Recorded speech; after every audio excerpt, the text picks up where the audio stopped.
I was always interested in the concept because I just found it fascinating that you could use electricity to track down a leak. And so from that point of view, like what's the basics? Like how do you normally explain, what's your elevator pitch to someone? How do you explain how it all works and stuff? Elevator pitch is that the membrane is a bath, and we are wetting the inside of the bath and putting an electrical current through that water that's on top of the bath. If there's no hole in the bath, the electricity can't escape. So we're putting the electricity in that water that's on the top surface of the bath. If there's no problem with that, the electricity can't get past the bath. But as soon as there's a hole, the electricity starts moving to earth, and it starts having a direction of current. Without that hole, the electricity it goes nowhere.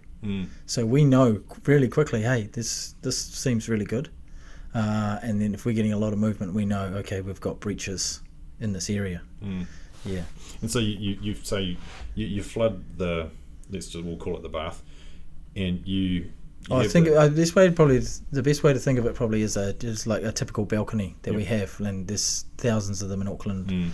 We would go after the waterproof has completed the work, and we want to be doing it after all the other services have been completed. So the balustrades are in, the aluminium joinery's in, the cladding's in, the soffit's in, the lights are all in. But right before they put that finishing deck on, or those floating tiles will come along, the deck will be hopefully clean, and then we wet that surface on the balcony, and then we'll put a wire around that wet surface, and then we start pulsing a current through that water. And that's when we start to just go around, and it's like mowing the lawn. We go over the whole membrane, seeing where the electricity is going, and we're able to highlight those spots that are losing current. That's where the breaches are. That's a hole. We isolate that so the electricity is not able to get to that point anymore, and then we start again. And not until it goes quiet do we know that we've got every single breach in that membrane. And if they get repaired that day or the next day, then the guy who comes and lays the deck, we have taken away all the damage. And because there's only been a couple of days between the test and repairs happening and the deck going on top of it, we've mitigated all the risk. We don't find a lot of workmanship faults.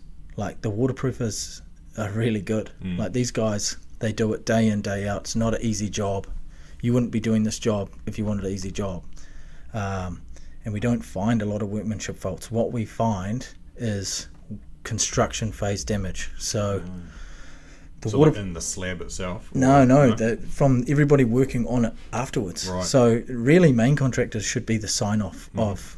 They should do a condition sign-off at the end of the project to say, yeah, the membranes, we checked them all, we washed them, we tested them and repaired them, and even say how many days or how much time went where they were unprotected or uncovered by deck or tiles, so that we know we've mitigated the risk of how much damage could happen. Because we're seeing at the moment amazing apartments in our city, but we are going back 2 years, there's leaks there.